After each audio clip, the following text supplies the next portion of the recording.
आने वाली कंपनियां हैं, इनको छोड़ दीजिए। कांग्रेस ने क्या किया? कांग्रेस ने यंग इंडियन नाम की एक not for profit company,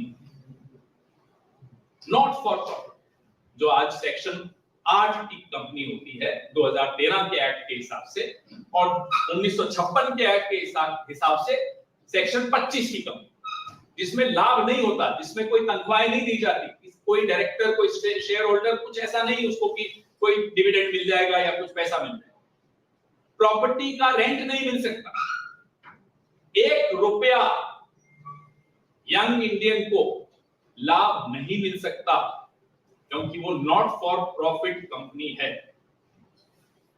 young Indian ने नेशनल हेराल्ड की जो कंपनी थी, एसोसिएटेड जर्नल लिमिटेड, ये सारे ऋण अपने ऊपर लिए और उस ऋण को इक्विटी में तब्दील किया, ताकि वो कंपनी सुचारू रूप से वापस से चल सके, अखबार निकल सके, मीडिया की गतिविधियां हो सके। आज वो अखबार चल रही है, लोगों को तनख्वाहें मिल रही हैं। ये सिर्फ एक सफल मॉडल है कि कैसे रिवाइव किया हमने इस आजादी के इस प्रतीक। वो कहते हैं साहब घपला हो गया। जहां 1 रुपया का ट्रांसफर नहीं हुआ हो, जहां 1 रुपया किसी को अर्जित नहीं किया हो किसी ने, और कर भी नहीं सकते, घपला क्या हो?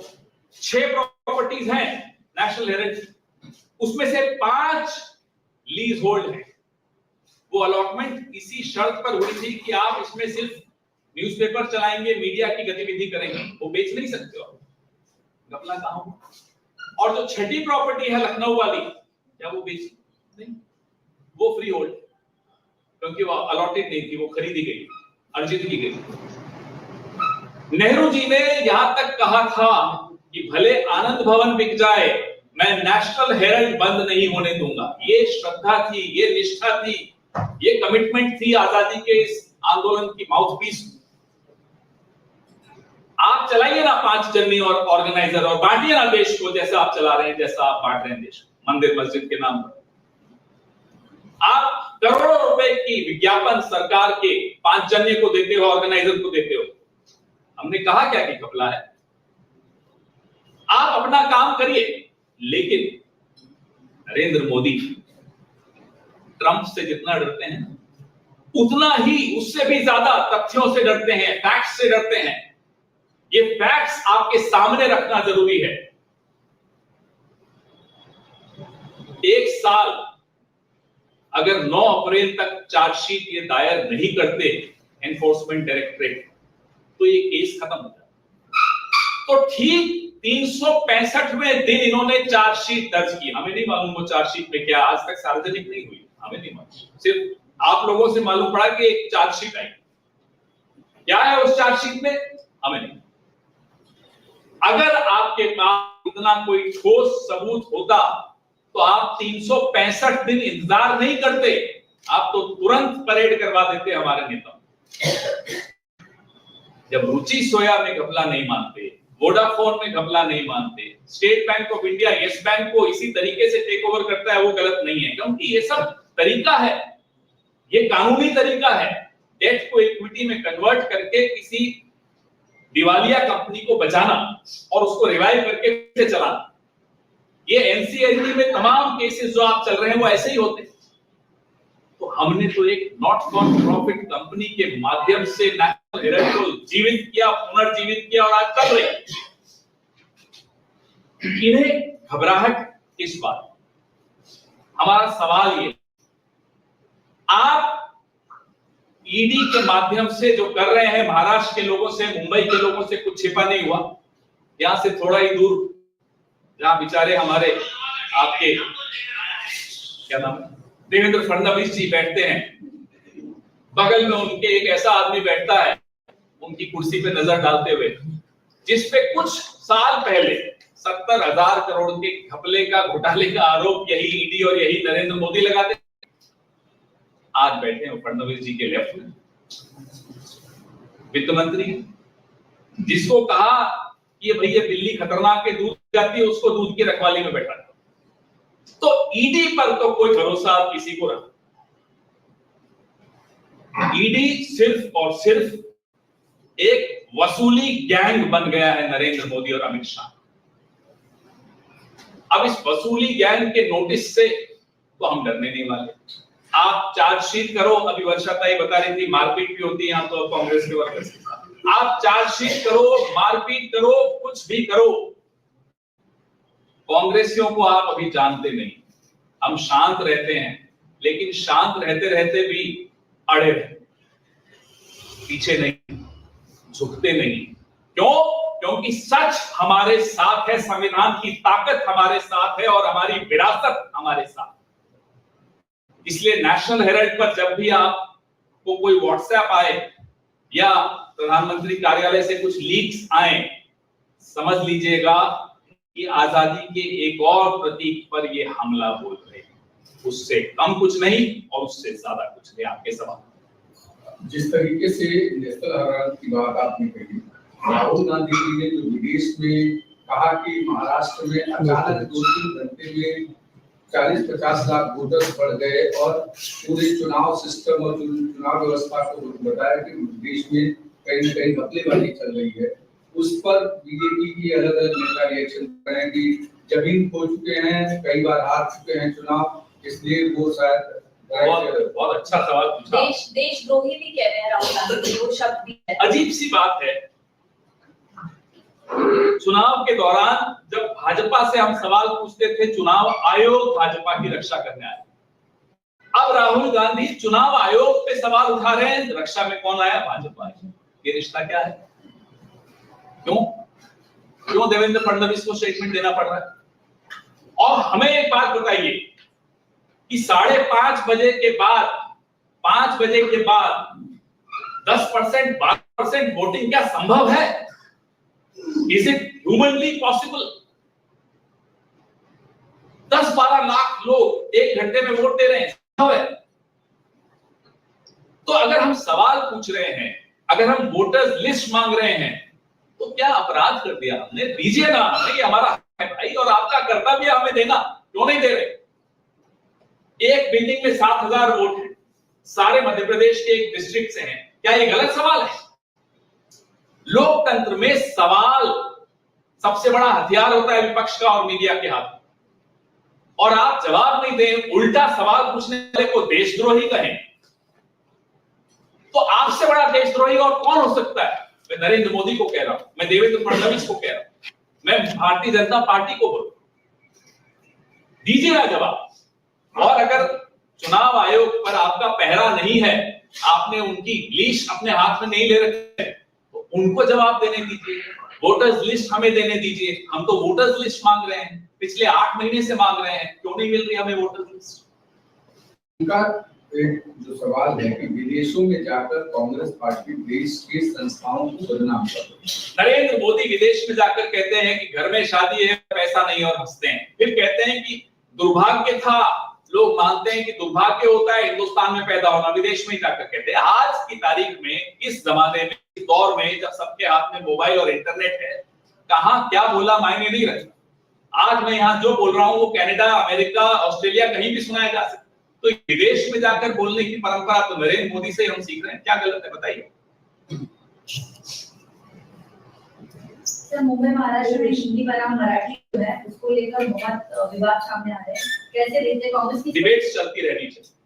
मुंबई में जन समुदाय का डिबेट्स होनी चाहिए, डिबेट्स से नहीं बचना चाहिए, होने दीजिए डिबेट। जैन समुदाय का मंदिर मुंबई बीएमसी ने तोड़ा है, इस तरह से जैन समुदाय पूरे देश में आज आक्रोश है।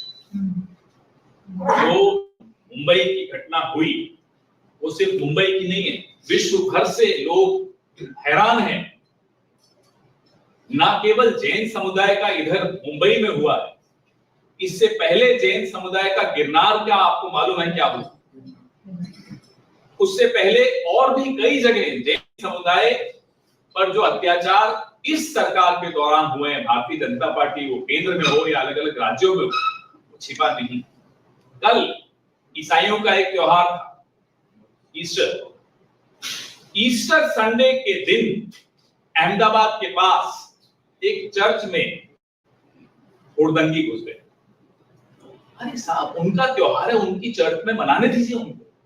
आप हमारे, मैं हिंदू हूं, मेरे त्योहार के वक्त जाते हैं मस्जिदों के बाहर नाच रहे हैं, क्यों नाच रहे हो साहब? मेरा त्योहार है, मनाने दीजिए, मैं भी मनाता हूं, सब मनाते हैं, हनुमान जयंती हो, रामनवमी हो, हम मनाते हैं।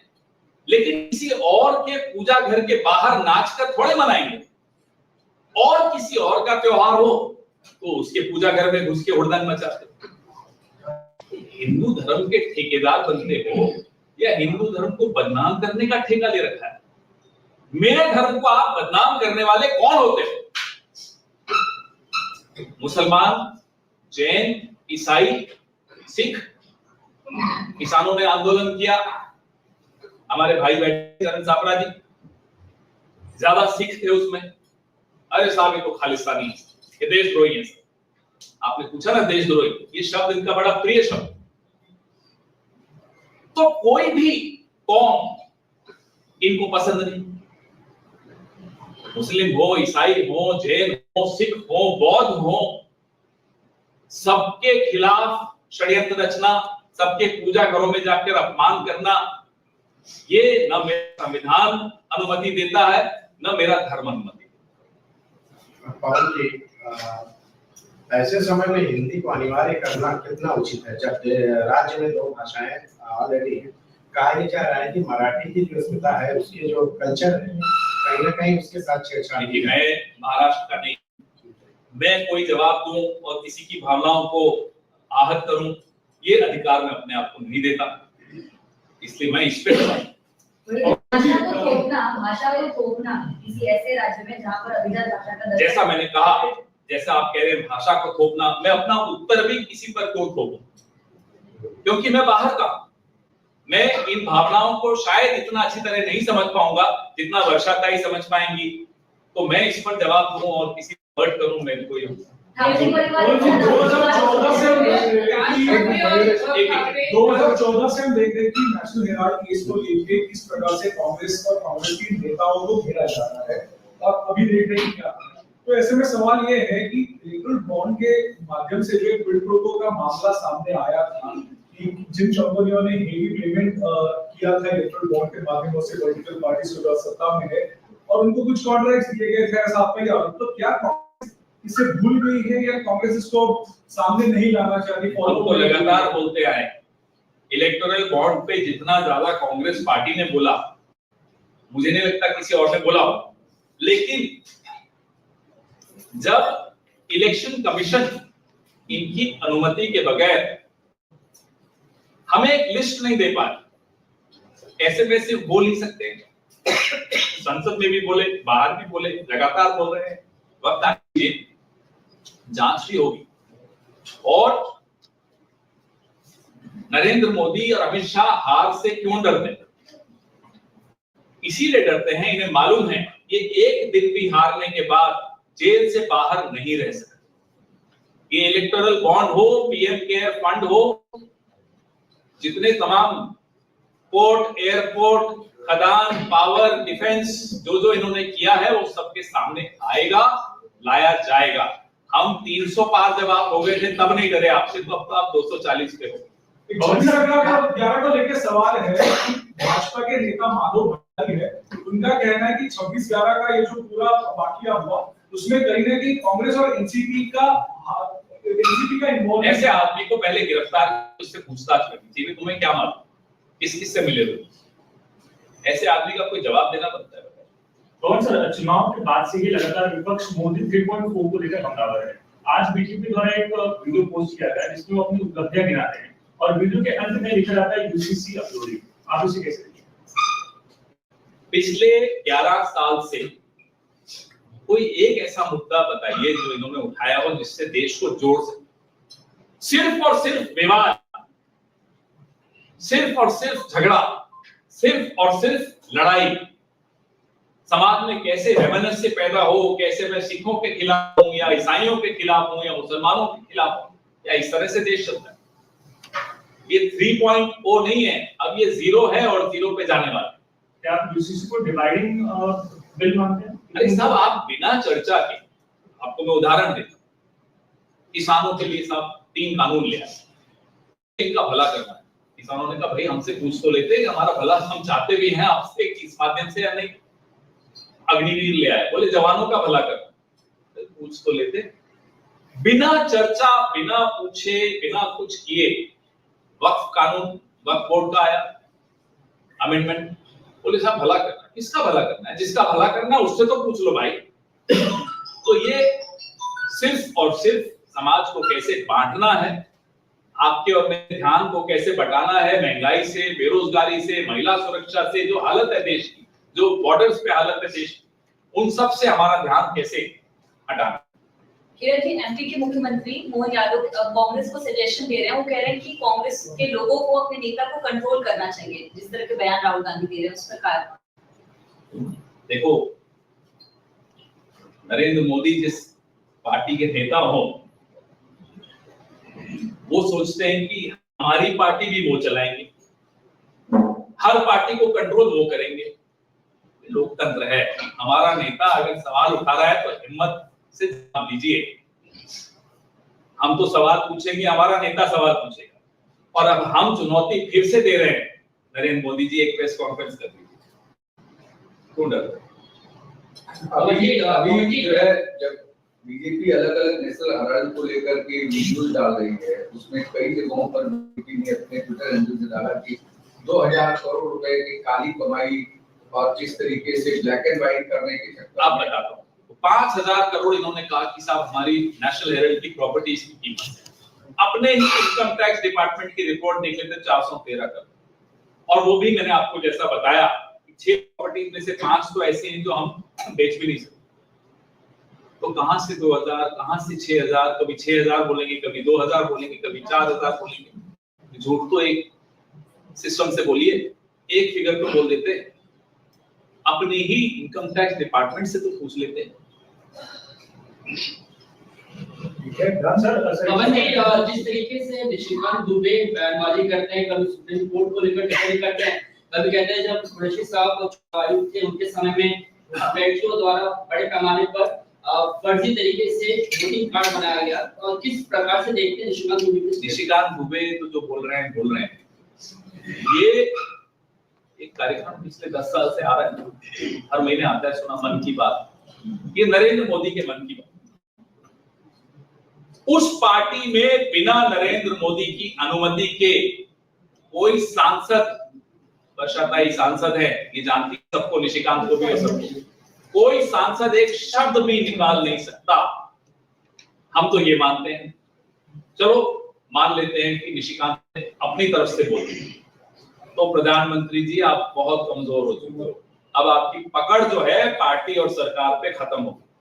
सांसद खुद बोलने लग गए, नरेंद्र मोदी को तो इस्तीफा ही दे देना चाहिए इसी दुख में कि साहब मेरा कंट्रोल खत्म हो गया।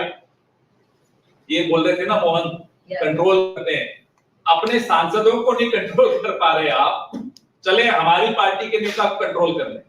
एक सवाल ये है कि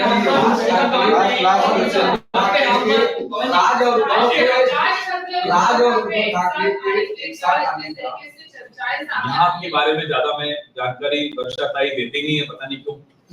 मुर्शिदाबाद में मैं यहाँ की बात थोड़ी करूंगा, तो आप ही करेंगे।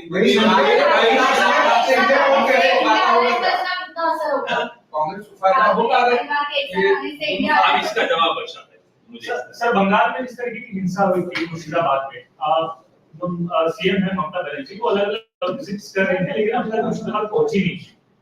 क्या प्रॉब्लम है, क्यों नहीं पहुंचे? पवन जी, इसी को ऐड करते हुए राष्ट्रपति शासन लगाने की मांग की जा रही है, साथ ही साथ 21 अप्रैल को सुप्रीम कोर्ट में। मुझे बड़ा अच्छा लगता है आप लोग पूछते हो कि इंडिया अलायंस की ये मुख्यमंत्री वहां नहीं गई या ये वहां नहीं गए।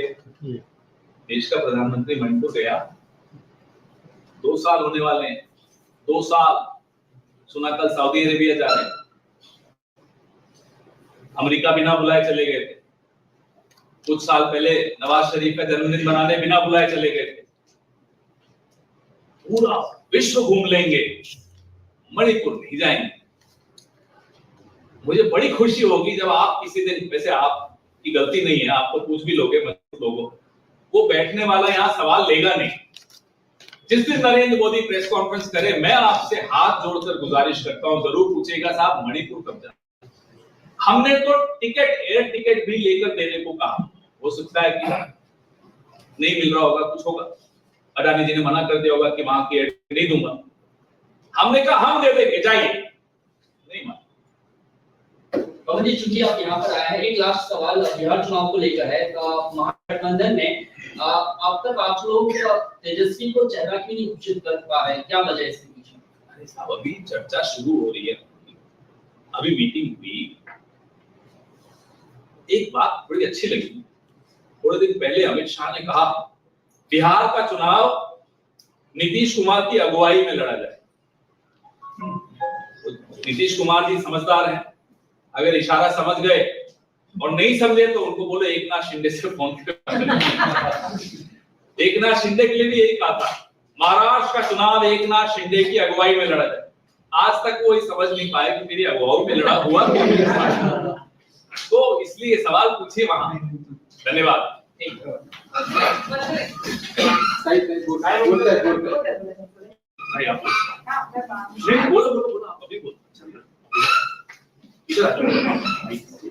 भूमि संकालन कुर्सी एक्सचेंज करने का खेल महाराष्ट्र में बहुत चलता है। हमारे यहाँ स्वेच्छा से होता है। देऊ शकत नाही, जर झालं आणि तर आम्ही काय करणार. पत्रांना असं आहे की या सगळ्या चर्चा आम्ही सुद्धा ऐकतोय, पण पुढे काय होणार बघू. काँग्रेस पक्ष हा स्वतः मजबूतीने लढण्याचा जे आहे सातत्याने आपण म्हणता भूमिका मांडत असतो आणि त्या ठिकाणी काम करतो. मला या ठिकाणी सांगायला पाहिजे की मी पवन खेडा साहेबांची पूर्ण आता प्रेस कॉन्फरन्स ऐकली आणि ज्या तऱ्हेने त्यांनी या ठिकाणी सांगितलं, तुम्हालाही माहिती की नॅशनल हेल्थ संदर्भामध्ये जे मोर्चे निघाले किंवा जे आंदोलन झालं त्यावेळेला जी राज्य सरकारची आणि केंद्र सरकारची डबल इंजिन सरकार आहे त्याची जी भूमिका होती फार मोठ्या प्रमाणामध्ये चुकीची भूमिका होती. त्यांनी ज्या तऱ्हेने आमच्या आंदोलनाच्या वेळी आम्हाला त्या ठिकाणी आमचं मारहाण करण्याचं काम झालं आणि परवा युथ काँग्रेसचं आंदोलन झालं त्याच्यानंतर अजून सुद्धा त्यांना जे आहे ते अजून पीसी मध्ये त्या ठिकाणी ठेवण्याचं काम झालं बरोबर नाही. आणि ज्या तऱ्हेने त्यांनी आम्हाला मॅन हँडलिंग केलं त्यावेळेला त्याचा या ठिकाणी मी निषेध इच्छिते. मी असेल किंवा हिना असेल त्यांच्या आमच्या त्यावेळेच्या आंदोलनामध्ये त्यावेळेला कपडे सुद्धा त्या ठिकाणी पाठवले. अशा तऱ्हेने शांततापूर्ण निघालेल्या आंदोलनाला त्या ठिकाणी पट्टा लावण्याचं काम डबल इंजिन सरकारने केलं हे या ठिकाणी सांगायला पाहिजे. मोठ्या प्रमाणामध्ये जे आहे ते सातत्याने सत्तेचा वापर केला जातो.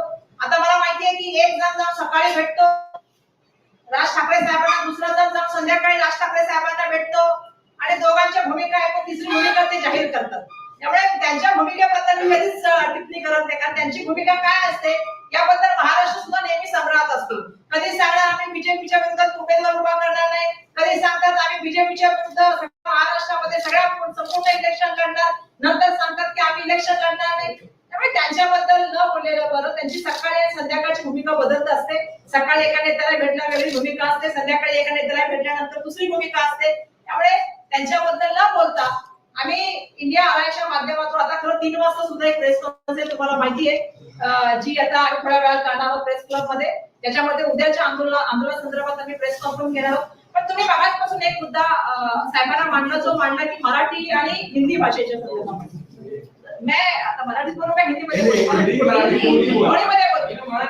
पहिल्यांदा मला सांगायचं की साहेबांना की आमच्याकडे आता नवीन राजकारण महाराष्ट्रात सुरू आहे. राजकारण महाराष्ट्रामध्ये पहिलं सुरू झालं OBC versus Maratha, Dhangar versus Adivasi, राजकारण सुरू झालं जातीचं, मग राजकारण आलं धर्माचं. औरंगजेबापासून सगळ्यांच्या मला माहिती आहे की इतिहास आला, कबरीच्या बाबतीमध्ये चर्चा झाली, हिंदू मुस्लिम त्या ठिकाणी सुरू झालं. नागपूरमध्ये मोठ्या प्रमाणामध्ये त्यावेळेला दंगल झाली, कर्फ्यू लागला आणि त्याच्यामध्ये मोठ्या प्रमाणामध्ये दोन्ही धर्मामध्ये तेढ निर्माण करण्याचा प्रयत्न झाला. आता नवीन वाद सुरू आहे. काही ठिकाणी बघते मी मराठी वर्सेस गुजरातीचा वाद आहे, बरोबर आहे ना. भैयाजी जोशींनी सांगितलं की घटोपद जे आहे ते गुजराती असलं पाहिजे, बोललं गेलं पाहिजे. आता नवीन वाद काढलाय शालेय शिक्षण विभागाच्या माध्यमातून की हिंदी की मराठी, आणि मराठी अभिजात भाषा आहे. मराठीबद्दल आपल्या सगळ्यांना अभिमान आहे आणि मराठी भाषा अभिजात व्हावी हे केंद्र सरकारला आम्ही त्यावेळेला संसदेमध्ये मागणी केली आणि त्याच्यानंतर त्यांनी जाहीर केलं. आता हिंदी का मराठी ह्याच्या वादामध्ये आता नवीन वाद त्या ठिकाणी पेटवण्याचं काम राज्य सरकारच्या वतीने झालेलं. मी आजच मुख्यमंत्र्यांचं स्टेटमेंट ऐकलं. मुख्यमंत्र्यांनी सांगितलं की ही भाषा आम्ही सक्तीची केलेली नाही. त्या ठिकाणी कुठली दुसरी भाषा घेता येईल का या संदर्भामध्ये सुद्धा होऊ शकतं. पण तुम्हाला इंग्रजीचं एवढं प्रेम का, इंग्रजी लँग्वेज मी त्यांचं मी पूर्ण प्रीती वाचली बातमी. पण मला त्यांना एक गोष्ट सांगायची आहे की महाराष्ट्रामध्ये राहत असताना मराठीला अभिजात दर्जा दिलेला असताना आणि मराठी आमची अस्मिता असताना मराठीचं ज्या वेळेला तुम्ही त्या ठिकाणी तिला दुजाभाव देता किंवा तिला कमी लेखण्याचं काम होतं, तर मधल्या काळामध्ये तुम्हाला माहितीये की एक उत्तर भारतीयाचे आणि एक मुंबई मराठी माणसाचं खंडन झालं होतं आणि ते त्याच्याच पक्षाचे होते. दुर्दैवाने हा नवीन वाद आता सुरू करण्याची सुरुवात केलेली आहे. मुळात त्यांचा प्रॉब्लेम काय, त्यांना महागाई, बेरोजगारी, लाडकी बहीण, याच्यावर महाराष्ट्रामध्ये वाढलेले महिलांवरचे अत्याचार, त्या ठिकाणी वाढलेल्या दंगल, या कुठल्याच विषयाला उत्तर द्यायचं नाही. सातत्याने हे विषय निर्माण करायचे आणि या विषयावरती चर्चा करायच्या. कधी जातीचा विषय, कधी धर्माचा विषय, आता नव्याने आलेला भाषेचा विषय. हे मी सातत्याने बघते. त्यामुळे महाराष्ट्रातले मूलभूत जे प्रश्न आहेत, आज मुलांचे स्कॉलरशिपचे प्रश्न आहेत की मिळत नाहीयेत, आज सामाजिक न्यायाची विभागाची डायव्हर्शन चाललेलं आहे, आज प्रमोशन लोकांना भरती होत नाहीये, मोठ्या प्रमाणामध्ये प्रायव्हेटायझेशन चाललंय, पब्लिक सगळ्या सेक्टरला बंद करण्याचं काम चाललंय. मुंबई महानगरपालिकेचा भ्रष्टाचाराबद्दल मी किती बोललेलं बरं, म्हणजे मिठी रिवर्सच्या पण आता मला वाटतं मिठी रिवर्स का कहाँ निकालने के लिए भी अदानी आने वाले, और डंपिंग ग्राउंड का कचरा देवनार का उठाने के लिए भी अदानी आने वाले. आप समझ सकते हो कि हमारा कहा जा रहा है मुंबई महानगरपालिका. तर मुंबई महानगरपालिकेच्या भ्रष्टाचाराबद्दल आणि ते कोणाच्या हातात आहे. आता मगाशी भाऊनी प्रश्न विचारला की पार्श्वनाथ दिगंबर जैन मंदिराचा कोणाच्या हातात आहे, कोणाच्या हातात मुंबई महानगरपालिका सध्या चाललेली आहे. मुंबई महानगरपालिकेला कोण चालवतंय, डबल इंजिन सरकार चालवतंय, हे सगळ्यांना माहिती. 3 वर्षापासून निवडणुका नाही, लोकप्रतिनिधी त्या ठिकाणी नाही आणि त्यामुळे ज्या तऱ्हेने ते अधिसूचित तोडलं गेलं, पूर्व नियोजित होतं. सकाळी 8 वाजता बीएमसीचे अधिकारी, 150-200 अधिकारी, जीसीबी, मोठे त्या ठिकाणी अवजार आणून त्या ठिकाणी ते अर्धा तासामध्ये सोडण्याचं काम झालं. आम्ही त्या ठिकाणी गेलो, 2दा गेलो, आज पण आम्ही जाणार आहे आणि आमचं म्हणणं असते की जे मंदिर आहे ते मंदिर त्या ठिकाणी बंद केलं पाहिजे आणि त्यासाठी मी काल पण सांगितलं, त्याच्या आदल्या दिवशी पण सांगितलं की खासदार निधीमधून फंड द्यायला पण मी तयार आहे. माझी अपेक्षा आहे की आज ज्या प्रमाणामध्ये मोठ्या प्रमाणामध्ये राजकारण चालू आहे, ज्याला कधी जातीचा, कधी धर्माचा, कधी भाषेचं स्वरूप दिलं जातं, पण मूलभूत महाराष्ट्राचे जे प्रश्न आहेत याला कुठे ना कुठे बल देण्याचं काम सातत्याने होत चाललेलं आहे. खरं तर मला कळतच नाही की शालेय शिक्षण मंत्री का बोलत नाहीये. म्हणजे मी दादाजी विशेष कुठं स्टेटमेंट ऐकत नाही. जे स्टेटमेंट मी ऐकते त्यांच्या पक्षाच्या वतीने संजय क्षीरसागरांचे बोलणं ऐकते किंवा आता आज मी मुख्यमंत्र्यांचं बोलणं ऐकते. त्यामुळे शालेय शिक्षण विभागामध्ये जे मधल्या काळामध्ये दीपक केसरकर असते किंवा हे असते, हे निर्णय घेत असताना कुठल्याही तऱ्हेचा गृहपाठ केला जात नाही, कुठल्याही तऱ्हेच्या चर्चा केल्या जात नाही आणि अशा तऱ्हेने निर्णय लागले जातात आणि मग त्याच्यावरती अशा तऱ्हेची प्रतिक्रिया येतात. नुकतं जे अधिवेशन झालं कामकाज असो किंवा औरंगजेबच्या कबरीवरनं पूर्णतः गाजला होतो, दुसरे विषय झाले नाही. नंतर पुन्हा एकदा एका शंकराचार्यांनी तोच मुद्दा उपस्थित धरलेला आहे की औरंगजेबची जी कबर आहे ती महाराष्ट्रात आतापर्यंत का आहे हा प्रश्न त्यांनी केलाय. कसं वादत आहे पुन्हा मी त्यांना सांगेन की त्यांनी डबल इंजिन सरकारला हा प्रश्न विचारायला जास्त बरोबर आहे. खरं तर या सातत्याने हे विषय जे असतात ना, हे विषय ज्यांना काढायचे त्यांना कोण सांगू शकतो, दोन्हीकडे त्यांचं सरकार आहे. पण या माध्यमातून मूलभूत प्रश्नांना बगल द्यायची, काही लोकांना एक अजेंडे दिलेले आहेत, ते सातत्याने हे अजेंडे महाराष्ट्रात पण कोणाला हे अजेंडे दिले, नंतर मधल्या काळात दम दिल्या वाटतं, आता शांत दिसतंय सध्या काही मंडळी.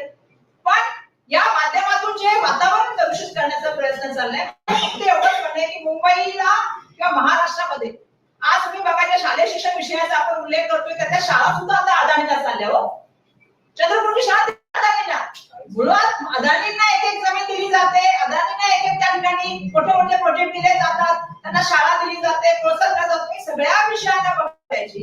आज विद्यार्थ्यांना स्कॉलरशिप मिळत नाही, त्या सगळ्या विषयांना बघत द्यायची. लाडक्या बहिणींना पैसे जात नाही, त्यांच्यासाठी क्रायटेरिया बदलण्याचं काम करते, त्यांची संख्या कमी करण्याचा चाललेला प्रयत्न त्याला बघत द्यायची. सामाजिक आणि आदिवासी विभागाचे बजेट कसं डायव्हर्ट करायचं त्या विषयाला बघत द्यायची आणि आपण वेगळ्या विषयावर चर्चा करायची की भाजपचा सातत्याने अजेंडा असतो आणि महाराष्ट्रातील जनता इतकी सूट आहे त्याच्यावरती मला माहिती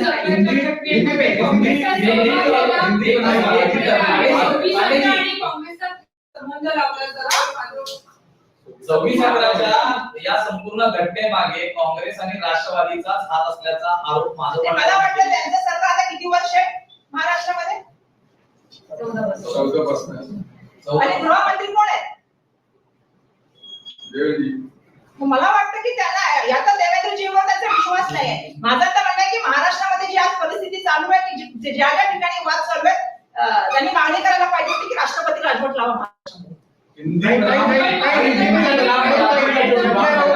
हिंदी बनाम मराठी का जो विवाद है उसको कैसे देखती हैं? और मुख्यमंत्री खुद कहते हैं कि तीसरी भाषा के तौर पर हिंदी को रखा गया है, तो जो लोग अंग्रेजी से प्यार करते हैं उन्हें हिंदी से नफरत क्यों?